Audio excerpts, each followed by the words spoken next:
और बात महाराष्ट्र की, जहां पर चिंता लगातार बढ़ती जा रही है क्योंकि कोरोना कहर पाठ ही नजर आ रहा है। एक बार फिर कोरोना यहां विकराल रूप लेता जा रहा है। पिछले 24 घंटे की बात करें, तकरीबन 7,000 नए मामले महज 24 घंटे के अंदर महाराष्ट्र में सामने आए हैं। तो वहीं महाराष्ट्र सरकार के एक और मंत्री छगन भुजबल भी कोरोना पॉजिटिव पाए गए हैं। ट्वीट कर छगन भुजबल ने खुद ये जानकारी साझा की। राज्य में फिर से बढ़ते कोरोना वायरस के मामलों को देखते हुए इधर सीएम उद्धव ठाकरे ने तमाम तरह की राजनीतिक, धार्मिक, सामाजिक बैठकों पर रोक लगाने का ऐलान भी कल कर दिया। सीएम उद्धव ठाकरे ने चेतावनी दी है, अगर नियमों का पालन नहीं किया गया तो एक बार फिर लॉकडाउन लगाना ही पड़ेगा। इधर एनसीपी अध्यक्ष शरद पवार ने अपने अगले एक हफ्ते के सारे कार्यक्रम रद्द कर दिए हैं। महाराष्ट्र सरकार लॉकडाउन को लेकर अगले 8 दिनों में फैसला लेगी। सीएम ने राज्य की जनता से कहा वो मास्क पहनकर और नियमों का पालन करके लॉकडाउन को टाल सकते हैं। महाराष्ट्र में 15 दिनों के भीतर प्रतिदिन जो संक्रमण के मामले सामने आएंगे वो तय करेंगे कि लॉकडाउन लगाना है या नहीं लगाना। लेकिन आपको बता दें, पुणे, नासिक में नाइट कर्फ्यू लगा दिया गया है। अमरावती में एक हफ्ते का लॉकडाउन लगाया गया है। माना जा रहा है कि महाराष्ट्र में अगर मामले बढ़ते हैं तो फिर 8 से 10 दिन का संपूर्ण लॉकडाउन लगाया जा सकता है। तो ये तैयारी है। इधर छगन भुजबल, एक और महाराष्ट्र सरकार में मंत्री जो कि कोरोना पॉजिटिव पाए गए हैं। बड़ी बात यह, कल एक शादी में मौजूद थे, अपनी जानकारी उन्होंने साझा की है। मेरे साथ संकेत पाठक जुड़ गए हैं, मेरे सहयोगी, सीधा उनका रुख कर लेते हैं। संकेत, कल बड़े आसान से शब्दों में मुख्यमंत्री उद्धव ठाकरे ने यह बात कही कि मैं भी जिम्मेदार, एक नया स्लोगन उन्होंने दिया।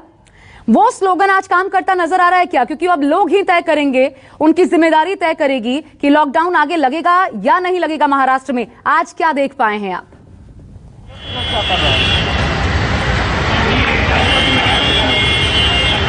आज देखिए, आपने सही कहा, उद्धव ठाकरे ने कल एक प्रेस कॉन्फ्रेंस की थी और लोगों को संबोधित किया था। उसमें ये कहा था कि लगातार जो कोरोना संक्रमण के मामले बढ़ रहे हैं, ऐसे में लोगों को खुद जिम्मेदारी लेनी होगी। लेकिन हम सुबह से मुंबई के अलग अलग इलाकों में घूम रहे हैं, लेकिन हमें बहुत सारे लोग ऐसे मिले जो कि मास्क नहीं लगा रहे हैं। आप देखिए तस्वीरों में कि मैं अंधेरी स्टेशन के बाहर हूँ। यहाँ पर अब जो मुंबई पुलिस है वो भी यहाँ पर तैनात है और ये जितने भी लोग यहाँ पर बिना मास्क के आ रहे हैं उनको फाइन किया जा रहा है। 200 रुपए का चालान लगाया जा रहा है। आप देखिए इन पुलिसकर्मी के हाथ में वो रसीद भी है। इसी रसीद के जरिए 200 रुपए का फाइन लोगों से वसूला जा रहा है। बहुत सारे लोगों से सुबह हमने बात की थी। हमने मुंबई की जो बसें हैं उनका भी जायजा लिया था, लेकिन देखने में सोशल डिस्टेंसिंग देखने को नहीं मिल रही है। साथ ही साथ बहुत सारे लोग ऐसे हैं जो मास्क नहीं लगा रहे हैं और यही वजह है कि मुख्यमंत्री उद्धव ठाकरे ने ये कहा है कि अगर 8 से 10 दिनों तक इसी तरीके के हालात रहे, ऐसे ही मामले बढ़ते रहे और लोगों ने नियमों का पालन नहीं किया तो एक बार फिर से मुंबई और महाराष्ट्र में लॉकडाउन लगाया जा सकता है। आपको बताऊं कि 2-3 जिले ऐसे हैं, यवतमाल, अमरावती, वहां पर एक हफ्ते का लॉकडाउन लगा दिया गया है। नासिक और पुणे में नाइट कर्फ्यू लगा दिया गया और जितने भी बड़े आयोजन हैं पूरे महाराष्ट्र में उन सभी पर रोक लगा दी गई है। लेकिन लोग फिर भी मानने को तैयार नहीं है। ऐसे में अब देखना होगा कि अगर इसी तरीके से मामले बढ़ते रहे तो मुंबई और महाराष्ट्र में आने वाले समय में लॉकडाउन लग सकता है। शुक्रिया आपका संकेत, इस पर जानकारी हमें देने के लिए। तो आने वाले समय में क्या होगा, क्या दोबारा लॉकडाउन लगेगा, अभी ये यक्ष प्रश्न बन गया है। महाराष्ट्र के लिए जल्द जवाब हालांकि 8 से 10 दिनों के भीतर मिल जाएगा। तो महाराष्ट्र में एक तरफ जहां फिर से कोरोना कहर बरपा रहा है, सरकार सख्त फैसले ले रही है, वहीं लोग अभी भी लापरवाही दिखाने से बाज नहीं आ रहे। सोशल डिस्टेंसिंग का पालन नहीं कर रहे लोग। देखिए, मुंबई और महाराष्ट्र में कोरोना के मामले लगातार बढ़ते जा रहे हैं, जिसके बाद मुख्यमंत्री ने लोगों को अल्टीमेटम दिया है कि वो नियमों का पालन करें। लेकिन बहुत जगह ऐसी हैं, आप बसों में देखिए भारी भीड़ देखी जा रही है। हालांकि बिना मास्क के लोगों को बसों में सफर नहीं करने दिया जाता है, लेकिन फिर भी लोग अपने दफ्तर जाने के लिए भारी तादाद में निकलते हैं और यही वजह है कि जो भी ट्रांसपोर्ट के साधन है उसमें भारी भीड़ होती है। आपको मैं तस्वीरों में दिखाने की कोशिश करूं कि ये अंधेरी बस स्टॉप के बाहर का ये नज़ारा आप देख सकते हैं। भारी तादाद में लोग अपने काम के लिए निकले हुए हैं। ज़्यादातर लोग जो हैं वो मास्क लगाए हैं क्योंकि बसों में या ट्रेन में बिना मास्क के जाने नहीं दिया जाता है। ऐसे ही कुछ लोग हैं, उनसे बात करने की कोशिश हम करेंगे और जानेंगे कि आखिर नियमों का पालन हो रहा है कि नहीं। सर, सोशल डिस्टेंसिंग हो पाती है बसों में? तो है थोड़े से है, थोड़े नहीं। और लोग उनसे बात करेंगे। सर ये बताइए, सोशल डिस्टेंसिंग हो पाती है बसों ये में? देखिए सर, लाइन कितनी लंबी है, भीड़ में कितना है बस में, बिल्कुल नहीं सोशल डिस्टेंसिंग, कोई नहीं, कुछ नहीं सोशल डिस्टेंसिंग। अच्छा, मुख्यमंत्री ने कहा है कि अगर ज्यादा भीड़ होगी तो 8 दिन बाद लॉकडाउन लगा दिया जाएगा मुंबई में भी। हाँ बोला है। तो क्या लग रहा है आपको कि भीड़ कम हो रही है? बिल्कुल नहीं, 1% नहीं भीड़ कम है सर। और लोग हैं सर, आप बताइए क्या नियम का पालन हो रहा है? सारे लोग कर रहे हैं? नहीं हो रहा है, बस में इतना भीड़ है तो कैसे होगा। तो फिर आप लोग किस तरीके से ध्यान रख रहे हैं, क्योंकि कोरोना एक बार फिर बढ़ने लगा है मुंबई में? कोशिश तो कर रहे हैं अपने आप। बढ़ने लगा है बट उसका कोई सोल्यूशन नहीं है। पब्लिक क्या करे सर, पैसे के लिए मर रही, खाने के लिए मर रही सर, क्या करे उसको? तो रोजी रोटी पेट पालने के लिए कुछ तो करना पड़ेगा ना सर। कितना दिन घर पे बैठेगी पब्लिक, ये मेन बात है सर। गवर्नमेंट हमारी कुछ नहीं कर रही है। साफ तौर से ये तमाम लोग हैं जो अपने काम के लिए जाने के लिए निकले हुए हैं, लेकिन हमने तस्वीरों में भी आपको दिखाया है किस तरीके से सोशल डिस्टेंसिंग की यहाँ पर धज्जियां उड़ाई जा रही हैं। और यही वजह है कि मुख्यमंत्री उद्धव ठाकरे ने अल्टीमेटम दिया है कि अगर नियमों का पालन नहीं किया गया तो उन्हें अगले 8-10 दिनों में लॉकडाउन को लेकर कड़ा फैसला लेना होगा। संकेत पाठक, न्यूज़ 24 मुंबई।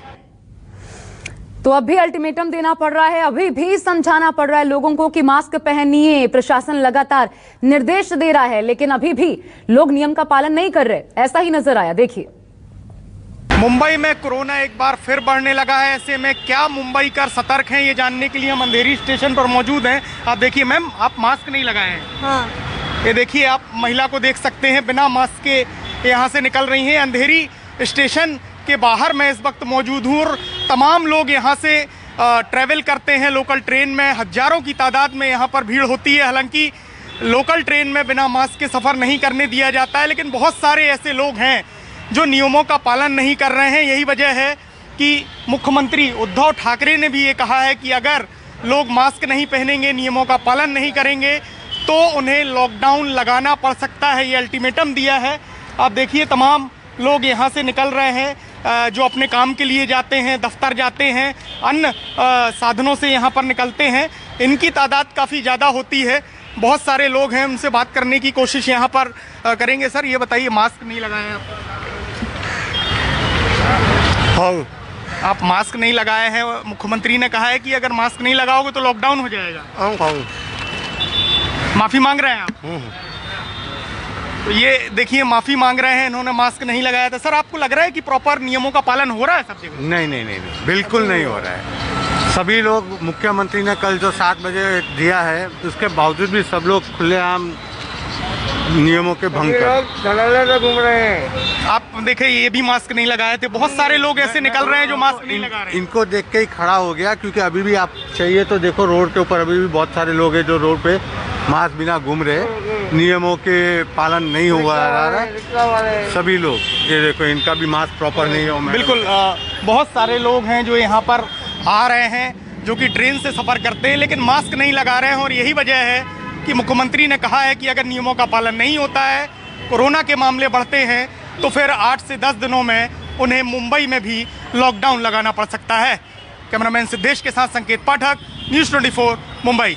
और आइए इस वक्त मैं सीधा आपको लिए चलती हूँ केरल, जहां पे राहुल गांधी, देखिए इस वक्त ये सीधी तस्वीरें आ रही हैं, ट्रैक्टर रैली में शामिल हुए हैं। राहुल गांधी ट्रैक्टर पर सवार और खुद ड्राइव करते नजर आ रहे हैं। ये देखिए, पीछे पीछे कार्यकर्ताओं की भीड़ जो तेजी से भाग रही है और राहुल गांधी खुद मौजूद हैं, ट्रैक्टर की कमान संभाले हुए ड्राइविंग सीट पर मौजूद हैं, आगे बढ़ रहे हैं। जबरदस्त यहाँ पर समर्थन, कांग्रेसी कार्यकर्ताओं में उत्साह देखने को मिल रहा है। ये 2 दिवसीय दौरा है राहुल गांधी का। आपको बता दूं, वायनाड जब अपने संसदीय क्षेत्र राहुल गांधी पहुंचे हुए हैं और यहाँ पर भी इसका सीधा मकसद, ये संदेश, ये किसान आंदोलन को इसके माध्यम से धार देने की कोशिश और एकजुटता भी प्रदर्शित करने की कोशिश, ये दिखाते हुए कि देश भर के लोग कांग्रेस के साथ हैं। इस प्रकार से कि कांग्रेस किसान आंदोलन को अपना समर्थन कर रही है और लोगों का भरपूर साथ मिल रहा है।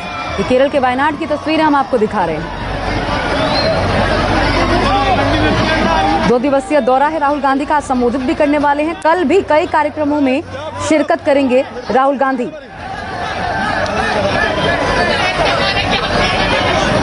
और महत्वपूर्ण ये है कि आने वाले समय में तमिलनाडु, केरल दोनों राज्यों में चुनाव होने हैं। मेरे साथ रमन कुमार, हमारे पॉलिटिकल एडिटर, इस वक्त जुड़ गए हैं। रमन, केरल में राहुल गांधी मौजूद है, महत्वपूर्ण तस्वीर जो आ रही है, ट्रैक्टर पर मौजूद है और खुद चला रहे हैं। क्या संदेश इसका देने की कोशिश है? कि इससे पहले भी जब उन्होंने पंजाब की यात्रा की थी, हरियाणा की यात्रा की थी, वहां पे भी ट्रैक्टर रैली की शुरुआत की थी, लेकिन वो किसानों के मुद्दे पर थी।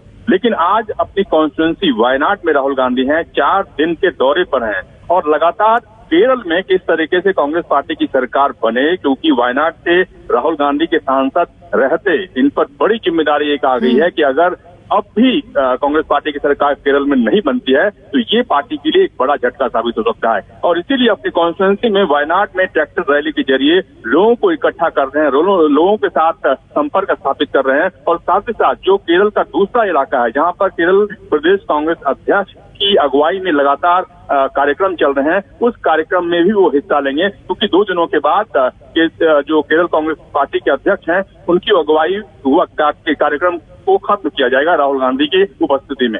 संबोधन का भी कार्यक्रम है, यहाँ पर किसान रैली को भी संबोधित करेंगे रमन राहुल गांधी। बिल्कुल राहुल गांधी किसान रैली को भी संबोधित करेंगे और लगातार राहुल गांधी ये बात कह चुके हैं कि किसानों के मुद्दे पर और पेट्रोल और डीजल या एलपीजी की कीमतों को लेकर जो सरकार का रुख है, जो सरकार की तरफ से कोई बयान प्रधानमंत्री की तरफ से नहीं आ रहा है, वो अपने आप में इस बात को इशारा करता है कि कच्चे तेल की घटती कीमतों के बाद भी आखिरकार सरकार किसे फायदा पहुंचाना चाहती है, क्योंकि आम रमन, बंगाल में लेफ्ट के साथ केरल में लेफ्ट का विरोध, ये जो है माइंडसेट या विरोधाभास कांग्रेस की स्ट्रेटेजी में क्यों है और इससे क्या समझ आता है? देखिए, पश्चिम बंगाल में जहां तक बात है, तृणमूल कांग्रेस ने कहा था कि जो भी पार्टी हो बीजेपी के खिलाफ, कांग्रेस पार्टी हो, लेफ्ट हो, वो हमारे साथ अलायंस करे, लेकिन आइडियोलॉजिकल डिफरेंसेस काफी ज्यादा है। और अगर टीएमसी के साथ पार्टी के कुछ नेता वकालत कर रहे थे कि उनका अलायंस हो, लेकिन उस मुकाबले उन्हें सीट देने के लिए तैयार नहीं थे। और दूसरी सबसे बड़ी बात कि पश्चिम बंगाल कांग्रेस के अध्यक्ष अधीर रंजन चौधरी वो ममता बनर्जी के बड़े विरोधी हैं और इसीलिए उन्होंने शर्त रखी थी कि किसी भी कीमत पर लेफ्ट को कांग्रेस के साथ अलायंस करना चाहिए और लेफ्ट की कांग्रेस के अलावा ममता बनर्जी को अकेले अपने दम पर चुनाव लड़ना चाहिए। लेकिन ये बात आपने सही कही कि जिस तरीके से यूथ कांग्रेस के प्रोटेस्ट में अभी कुछ ही दिनों पहले लाठीचार्ज हुआ, उस लाठीचार्ज को लेकर पार्टी के कई बड़े नेताओं ने कहा कि इस तरीके से लेफ्ट की सरकार होने के बाद भी कांग्रेस पार्टी के कार्यकर्ताओं पर लाठीचार्ज हुआ और उसके बारे में कोई जिम्मेदारी लेने को तैयार नहीं है। तो पश्चिम बंगाल में लेफ्ट के साथ और केरल में लेफ्ट के विरोध में ये अपने आप में थोड़ा अजीब जरूर लगता है। और ये जाहिर है रमन, इसका असर तमिलनाडु के नजरिए से भी देखा जाए, क्योंकि वहां पर भी आने वाले दिनों में चुनाव और एकदम लगता हुआ राज्य, तो सीधा असर वहां भी देखने को मिलेगा। अपनी स्ट्रैटेजी इस प्रकार से आगे तमिलनाडु में भी कांग्रेस डेवलप करेगी।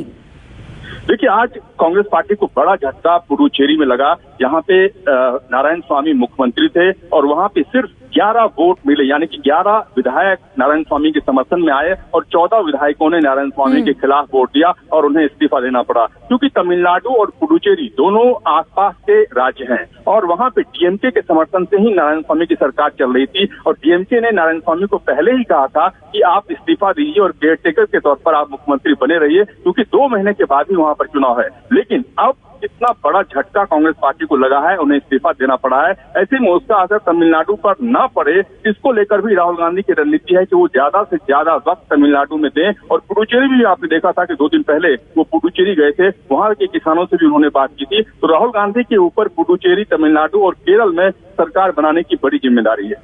लेकिन ये नैतिकता का घोर अभाव दिखाई नहीं दे रहा रमन। राहुल गांधी वायनाड में है, ठीक है, किसान के मुद्दे पर केंद्र को घेरेंगे भी। जिस प्रकार से अपनों ने ही साथ छोड़ा और पुडुचेरी में जो वॉकआउट कांग्रेस के विधायकों का देखने को मिला, उसके पहले 5 विधायक जो कि खुद पार्टी छोड़ गए, इन तमाम मसलों को कंसीडर करने के बजाय, इस पर कोई बात रखने के बजाय राहुल गांधी वहां मौजूद हैं। ये होता, लेकिन उसके पहले ये अपेक्षा तो कम से कम मुख्य विपक्षी पार्टी से की ही जा रही थी। देखिए, ये आप कह सकते हैं कि नारायण स्वामी जो कि लगातार इतने दिनों तक मुख्यमंत्री थे और यूपीए की सरकार के दौरान भी उनके पास अहम मंत्रालय था, बड़े नेता कांग्रेस पार्टी के माने जाते हैं। जब उनको अगुवाई करने का मौका मिला तो उनके कई मंत्रियों ने इस्तीफा दिया और उन्होंने कांग्रेस पार्टी से इस्तीफा दिया और सरकार के खिलाफ मतदान किया। ऐसे में राहुल गांधी के ऊपर ये बड़ी जिम्मेदारी इसलिए भी बन जाती है कि अगर नारायण स्वामी सही तरीके से चलते या जो विरोधी विधायक हैं जो नारायण स्वामी को पसंद नहीं करते, अगर उनकी बात राहुल गांधी के लेवल से सुनी जाती तो हो सकता है कि वो विधायक कांग्रेस पार्टी नहीं छोड़ते। क्योंकि इससे पहले भी हमने देखा है कि कांग्रेस कर्नाटक हो या मध्य प्रदेश हो, कई कांग्रेस पार्टी के विधायकों ने इस्तीफा देकर बीजेपी से चुनाव लड़ा और वहां पर सरकार गंवानी पड़ी। ठीक वही परिस्थिति पुडुचेरी में देखने को मिल रही है, जहां पे 5 साल के बाद अब ये कहा जा रहा है कि डीएमके वहां पे मजबूत स्थिति में है और डीएमके और कांग्रेस पार्टी के अलायंस के बाद संभव है कि वहां पे सरकार बन सकती है कांग्रेस पार्टी और डीएमके की। लेकिन ऐसे में पुडुचेरी में सरकार गंवाना ये अपने आप में बड़ा झटका जरूर साबित हो सकता है। बिल्कुल, क्योंकि पूरे साउथ को इस तरीके से आगे लेकर के बढ़ती रही और एक अपना अच्छा जनाधार मानती है कांग्रेस। लेकिन मैं फिर केरल पे आना चाहती हूँ। रमन, राहुल गांधी का वायनाड से चुना जाना एक सांसद के रूप में, उसके बाद से लेकर के अब तक, क्योंकि कई बार उन्होंने दौरा भी किया है वायनाड का, हमने देखा केरल पहुंचे भी हैं राहुल गांधी, ये जो स्ट्रैटेजी है या जो जुड़ाव राहुल गांधी ने दिखाने की कोशिश की है, पिछले विधानसभा चुनाव और इस विधानसभा चुनाव में क्या फर्क नजर आएगा? ये राहुल गांधी के लिए भी एक परीक्षा के तौर पर होगा? बिल्कुल एक परीक्षा के तौर पर होगा और ये अपने आप में महत्वपूर्ण इसलिए होगा कि पिछले विधानसभा चुनाव में राहुल गांधी वायनाड से या केरल से सांसद नहीं थे, लेकिन इस बार का विधानसभा चुनाव जब केरल में हो रहा है उस वक्त राहुल गांधी वायनाड से कांग्रेस पार्टी के सांसद हैं और इस बात की छाप या इस बात का फायदा कांग्रेस पार्टी किस तरीके से केरल के मतदाताओं के सामने उठा सकती है, ये अपने आप में सबसे बड़ा सवाल इसलिए बना हुआ है कि अभी कुछ ही दिनों पहले जब एक चुनाव हुआ था, नगर निगम का चुनाव हुआ था, उस चुनाव में कांग्रेस पार्टी को बहुत ज्यादा वोट नहीं मिले थे, लेफ्ट पार्टी का बहुमत में थी। ऐसे में सवाल ये उठ रहा है कि अगर राहुल गांधी वायनाड से सांसद हैं, उसका असर क्या आम जनता पर बहुत ज्यादा नहीं पड़ रहा है? ये विधानसभा चुनाव के नतीजों के बाद ही एनालिसिस करने का एक बड़ा विषय हो सकता है। अब अगर बीजेपी की बात करें, पूरा पॉलिटिकल सिनेरियो रमन क्या नजर आता है? प्रदेश में खुद कांग्रेस कितनी मजबूत या फिर बीजेपी की स्ट्रैटेजी या उसकी मजबूती की बात करें तो केरल में क्या नजर आता है? देखिए, एक वक्त मुझे याद है कि जब लगातार कई राज्यों में बीजेपी की जीत हुई थी, उस वक्त अमित शाह ने ये बात कही थी कि बीजेपी की जीत तभी संभव है अगर बीजेपी के कार्यकर्ता, जिस तरीके से पश्चिम बंगाल में उनके कार्यकर्ताओं की हत्या हो रही है, उनको पीटा जा रहा है, केरल में कई कार्यकर्ताओं की हत्या हो रही है, तो पश्चिम बंगाल में आप देखिए कि पूरी ताकत बीजेपी ने झोंक दी है। अब ई श्रीधरन जो मेट्रोमैन के नाम से जाने जाते हैं, 88 साल की उम्र के बाद भी उनको उनकी अगुवाई में बीजेपी केरल में चुनाव लड़ेगी, ये अपने आप में मैं थोड़ा सा रोक रही हूँ। सुप्रिया श्रीनेश जी हमारे साथ कांग्रेस प्रवक्ता इस वक्त जुड़ चुकी हैं, रमन इसलिए रोकना पड़ रहा है। सुप्रिया जी, स्वागत है आपका न्यूज 24 पर। लेकिन सवाल ये है मैम, केरल में जाकर के केंद्र सरकार को घेरने की कोशिश कृषि कानून पर पहले ही स्पष्ट किया जा चुका है और जिस प्रकार का रुख केंद्र की तरफ से नजर आ रहा है कि इस पर पीछे पैर नहीं खींचने को तैयार है सरकार, इसका कितना असर होगा? केंद्र सरकार अगर हिंदुस्तान को नाजी जर्मनी बनाना चाहती है तो हम उनको हिटलर थोड़ी बनने देंगे। हम विपक्ष में, हमारा काम है सवाल पूछना और हमारा काम है प्रदर्शन करना गांधीवादी तरीके से। अगर कोई प्रदर्शन करता है, अगर कोई अपनी आवाज उठाता है तो हम उसकी आवाज को और बुलंद करेंगे। ये कौन सी बात हुई कि वो नहीं पीछे हटेंगे? पीछे तो उनको हटना ही पड़ेगा, क्योंकि इस देश का इतिहास है, चाहे बैजोली हो, चाहे बारडोली हो, चाहे चंपारण हो, चाहे खेड़ा हो, किसानों के आगे अंततोगत्वा सरकारों को, और जब ब्रिटिश हुकूमत को झुकना पड़ा तो ये किस पिस्सी का शोरबा है, तो इनको तो झुकना ही पड़ेगा। अभी सिंघू पर, टिकरी पर 215 किसानों की मौत हो चुकी है, उसके बारे में इनके मुंह से एक शब्द नहीं निकलता है।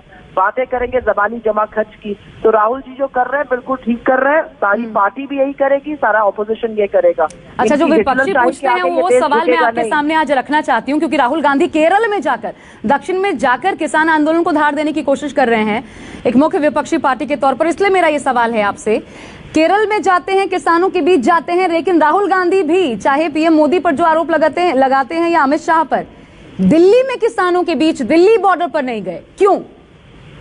उनका संसदीय क्षेत्र वायनाड है और अगर वहां पर केरल बॉर्डर के में लोग रैली निकालना चाहते हैं तो इसमें क्या गलत है? क्या केरल हिंदुस्तान का हिस्सा नहीं है?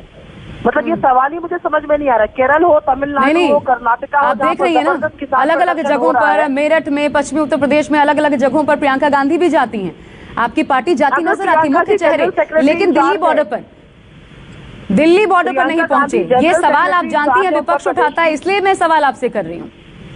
आपका सवाल अपनी जगह होगा, मैं जवाब भी अपने हिसाब से दूंगी। Priyanka ji. Gandhi general secretary in charge Uttar Pradesh की हैं। वो मुजफ्फरनगर गई, वो सहारनपुर गई, वो बागपत गई, वो मथुरा जाएंगी। तो राहुल जी अगर साउथ जाना चाहते तो इसमें किसी को क्या आपत्ति हो सकती है, मुझे समझ में नहीं आ रहा है। मैं सवाल नहीं समझ पा रही हूँ थोड़ा आपका, क्योंकि चलिए, मेरे नहीं हिसाब समझ से पा रही है तो दूसरा तमिलनाडु सवाल और सुन लीजिए मैम। कर्नाटका सब अभी हिंदुस्तान का ही हिस्सा है। ठीक है, दूसरा सवाल, अगर बंगाल की बात करें वहां पर आप लेफ्ट के साथ मिलकर चुनाव लड़ते हैं, लेकिन केरल में लेफ्ट के अगेंस्ट, ये कैसे, ये विचारधारा का अंतर कैसे आता है दोनों राज्यों में? विचारधारा का अंतर नहीं है, आपको राजनीतिक परिस्थिति देखकर अलायंस करनी पड़ती है, जैसे बीजेपी ने असम में करी है, जैसे बीजेपी मुफ्ती मोहम्मद सईद की पार्टी के साथ उन्होंने करी थी, अगर आपको याद हो, मुफ्ती मोहम्मद जी की पार्टी के साथ करी थी JNK में। तो जब बीजेपी करे तो वो ठीक है, जब दूसरा करे तो अवसरवाद है। इस तरह की बातें नहीं चलेंगी देश में। आपको अलायंसेस बाकी राजनीतिक परिस्थिति देख के करनी होगी, और वहां पर अगर वो सत्ता का नंगा नाच जाकर खेलेंगे तो उनको हम रोकने के लिए जो करना होगा करेंगे। ठीक है, शुक्रिया, बहुत शुक्रिया आपका हमारे साथ जुड़ने के लिए। धन्यवाद। सुप्रिया श्रेत कांग्रेसी प्रवक्ता हमारे साथ जुड़ी थी, जो कह रही हैं क्योंकि वायनाड संसदीय क्षेत्र है इसलिए राहुल गांधी का हक भी बनता है, और इसलिए वहां पर धार देने की कोशिश के तहत पहुंचे हुए हैं राहुल गांधी किसानों के बीच आज केरल के वायनाड में। जबकि यही सवाल जब बार बार विपक्ष सरकार की तरफ से उठाए जाते हैं, सरकार के मंत्री तमाम उठाते हैं, या फिर बीजेपी की तरफ से कहा जाता है कि हम पर सवाल उठाते हैं लेकिन खुद क्यों नहीं पहुंचते, तो उसका जवाब सुप्रिया श्रेत दे रही थी। ये 3 तस्वीरें हम आपको दिखा रहे हैं। देखिए, रॉबर्ट वाड्रा की तस्वीर नजर आ रही है। तेल की बढ़ती कीमतों के विरोध में रॉबर्ट वाड्रा, तेजस्वी यादव और अजय कुमार लल्लू ने साइकिल मार्च किया है। ये 3 तस्वीरें देखिए, रॉबर्ट वाड्रा साइकिलिंग करते हुए नजर आ रहे हैं, तेजस्वी यादव को आप देख सकते हैं ट्रैक्टर पर सवार होकर तेजस्वी यादव आज बिहार विधानसभा पहुंचे हैं। इधर अजय कुमार लल्लू आप देख सकते हैं यूपी में साइकिल पर सवार होकर के पहुंचे हैं। कांग्रेस के प्रदेश अध्यक्ष हैं उत्तर प्रदेश में अजय कुमार लल्लू, और साइकिल पर सवार होकर के विधानसभा पहुंचे, जहां पर आज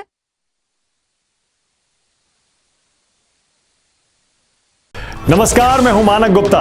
अगर आपको हमारा ये वीडियो पसंद आया हो तो इसे लाइक और शेयर जरूर करें, और हां, हमें सब्सक्राइब और फॉलो करना ना भूलें ताकि आप देश और दुनिया की कोई खबर मिस ना करें। तो जुड़े रहिए हमारे साथ और देखते रहिए News 24।